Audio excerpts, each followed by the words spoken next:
Coach Wink, how you doing today? I'm doing good. I'm doing good.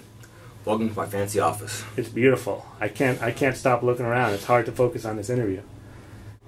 Greg often refers to you as his mentor. He's also said that without you, there would be no Jackson Winkeljohn fight team.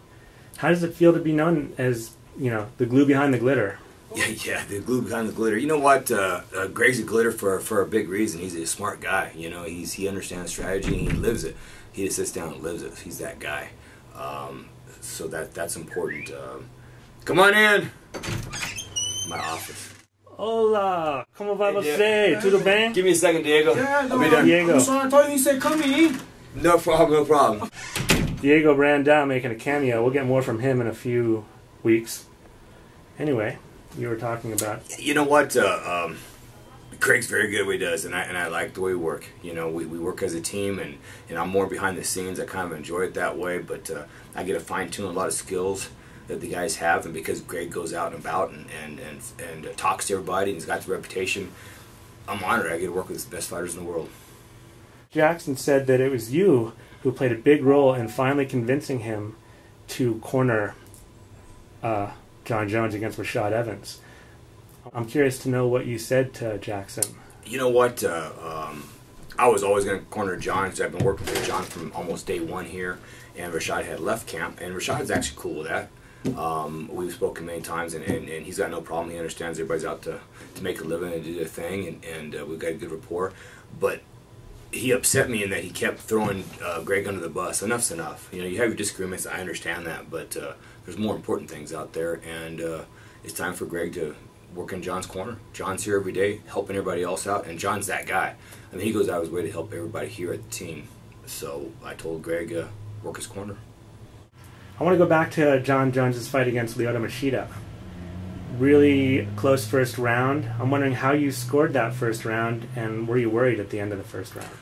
I was worried that Jon would keep doing what he was doing, which was standing still right in front of him. He'd throw a kick, throw a punch, and stand right in line. And Machida's real linear. He's real in and out. And sometimes the more you tell fighters, the more they worry about it, the more they do the wrong things. And thank goodness Jon made the adjustments after I talked to him in the corner between rounds and fell off the side and caught Machida first. And it's in the history books now.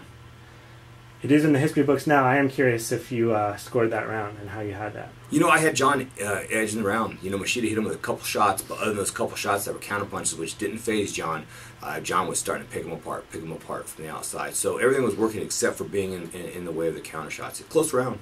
Mm-hmm.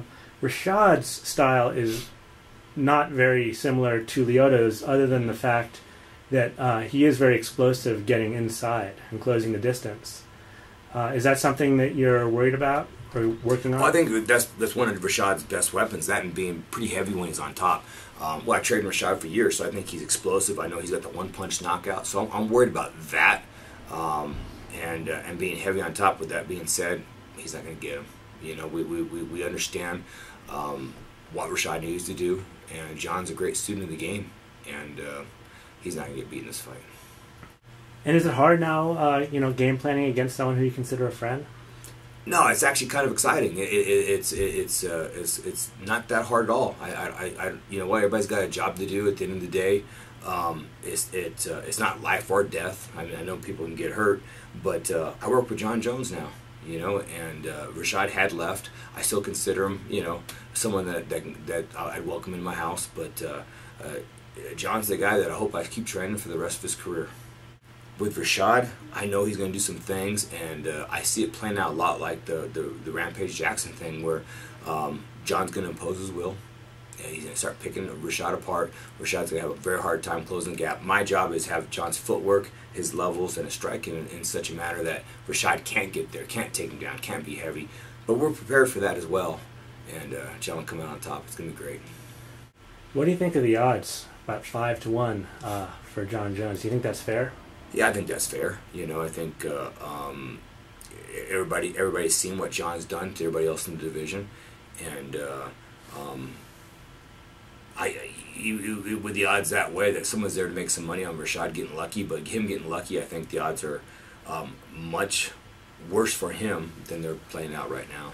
He's going to have to get lucky with some shots. He's going to have to and need more skills that he has. John's I think we got his number. You guys have changed things around here at the gym recently. You've kicked the amateurs out, so it's pro-only fighting here at the actual academy. Greg has now opened up a fitness/MMA gym also in town, and you have gone into business with Keith Jardine with your own gym. Well, same thing. It's more fitness and people getting in at a lower level. Once they get good at those gyms, then they can come down here and roll with the big guys. It just made sense. It made sense business-wise to go and cater to everybody else. But at the end of the day, the fighters need to fight with the fighters, and we don't need everybody else coming in and interrupting because they come to work. And with the gym open, what happened is everybody was coming in, wanting to take pictures, get interviews. They don't understand the fighters are here to work. So it's kind of like walking into a lawyer's office and saying, hey, stop what you're doing. Can I get an autograph? The guy's got a meeting. He's got a client in front of him. He's got things to do. It's kind of hard to explain. Any comment on where Keith Jardine is in his career? Does he have any fights lined up? Well, Keith's coming toward the sunset of his career. There's no doubt. Nothing's lined up. He's in here working all the time, still working on his skills, trying to get better. He wants to end his career the right way. So nothing has been chosen yet. You know what? He came to us, and I think we got him calmed down. Greg got him calm, got him to where he's calm enough that he can get back up. And then I start working on the footwork and start throwing some knees and focusing on the power punches at the right time. And Melvin started running through people. I enjoyed what we did. I think he was not happy with something. I'm not sure what it was because I know the striking sure in the heck was great. And we have people around here that can wrestle and do all kinds of crazy things off their back. So I'm not sure why he was looking around, but he has slid since. But with that being said, I wish the best for Melvin and I hope he figures it out. Cowboy is so much more athletic than people have seen, and he's capable of so much more that he can get a shot at the title again. It just get the right run. You think maybe he was fighting with a little too much emotion? Because the fights previous to that, he just seemed kind of cold-blooded. It seemed like his fight against Nate Diaz, he really was...